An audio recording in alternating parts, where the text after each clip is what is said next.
So for me, French provincial soup with prawns is just one of those meals that you could have as a little afternoon meal or, you know, it's a little lunch, a little dinner. It's just something that's delicious and healthy. So, obviously garlic, it's got to have a heap of garlic. Some onions I'll get you to finely dice and the fennel.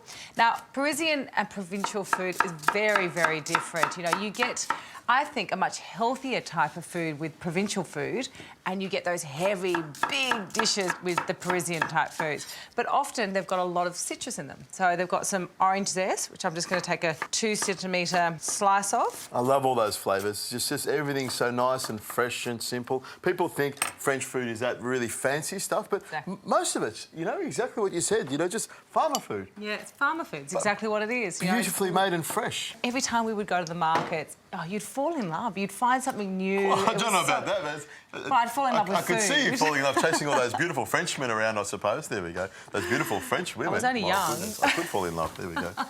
Okay. There we go. Young and pretty. All right, so I've popped the onion and the garlic in the pan, and I'm just going to sweat that down a little bit. And I put a little bit of olive oil in here as well. I suppose that's a romantic part of being an 18-year-old girl in France, you know? Just sort of everything is rosy and shiny and tasty. Well, it's a country that, in my opinion, they seem to do it right when it comes to food, and it's a very beautiful country, it's a beautiful language. I was very happy being there, let's put it that way. There we go. OK, so we're going to chop the fennel in as well.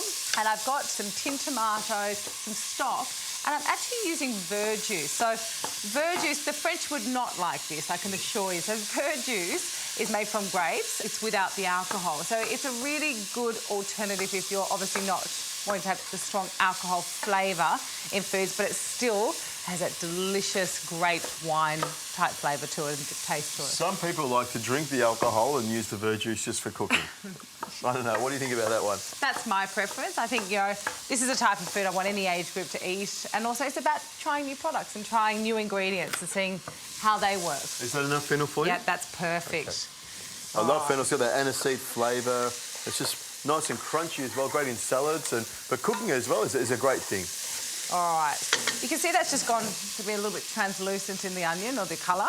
And what I'm going to pop in is half a cup of the verjuice. I'm still crunching on that fennel. It's beautiful. You know, the fennel and seafood go so well together. The verjuice in there, about half a cup, you reckon? Yeah, and I'll get you to get that stock for me. Sure. It's chicken stock I'm using, or you could use vegetable stock.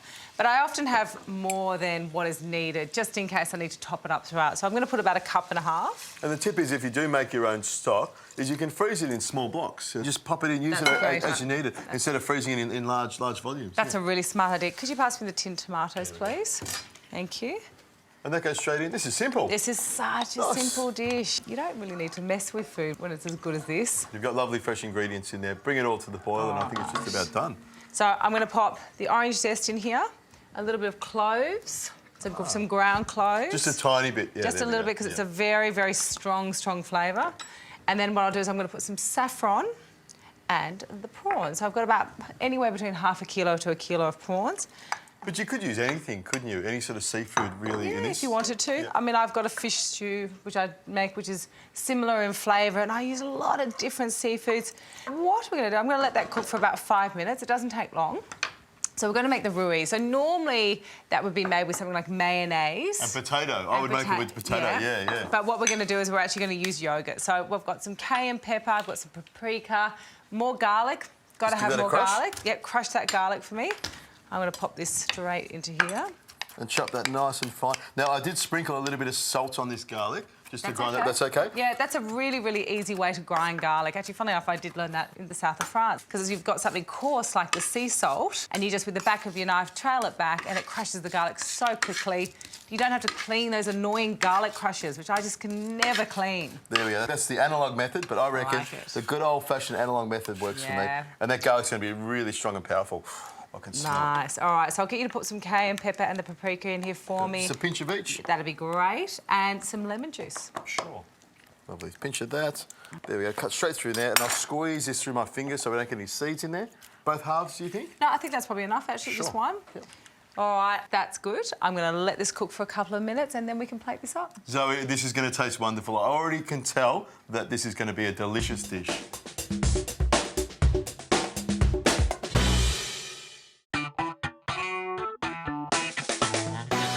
All right, agent. This is ready to eat. It smells ready. It smells fantastic, Zoe. What I'd love you to do, before we do that, yes. I've just baked a little bit of baguette. You can use wholemeal or you can use white, it really doesn't matter. Put a little bit of the rouille on it and we're just going to put that at the bottom. So when we put the soup on it, it all soaks in and oh, that's a clever idea. delicious. I like that.